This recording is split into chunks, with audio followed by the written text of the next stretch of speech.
Ha din ke jing keno jong ke je Persia ai ke Argentina ha ke jing lekai ke round of 16. Baik samanta kumno keren bat keno sa ukuj jong ke Switzerland ha ke jing lekai quarter final ne ke step. Ha ke ba ukuj jong ke Switzerland kata Murad Yakin. Ula ongru yagini kentin Bangladesh leben.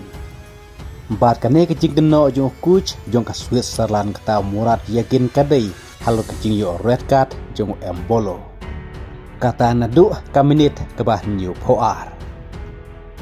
Coach jong ka Switzerland kata Murad Yakin habakren halo ke red card jong Embolo ha kaminit kebah new poar ulaong bayangi kila pencitom daga bakala.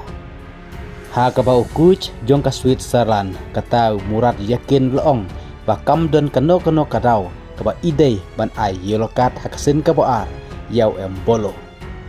Ha kebau Murad Yakin ula ongru pangam sengtu ya kene jing yo red card jong Embolo. Kata ka jing yo yaki art di ki yellow card.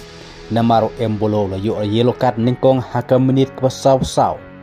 Bat la yo bing sakawai ka yellow card haka menit ke ni puar haka ba art di ki yellow card kata kamut la yo sendon ta ka red card. Ha kaba Murad Yakin ula ongru pakam idon kano ke jingle jengu kaba idei pa unyo ya kata ka yelokat namar kam dei ke jingle kaba don ke jingma. Ha kaba Murad Yakin ula kano ru daga ong ba referee ula pinstom ben yangi.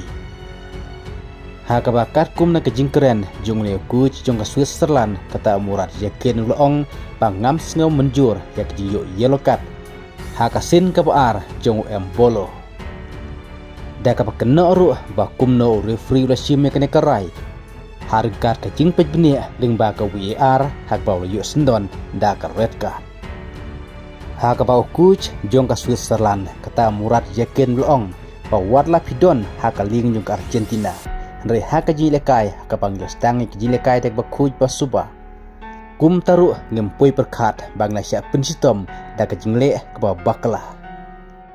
Hakabakat ke jinisya ya kene ke jingle ngadon ke hok ban ujor Henry warla kataru ka ai kublai ya ke tim Argentina.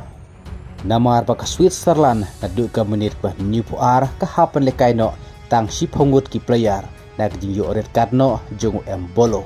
Ubalayo art liki yellow card hakene ke jilekai Persia ek Argentina. Kublai sibon.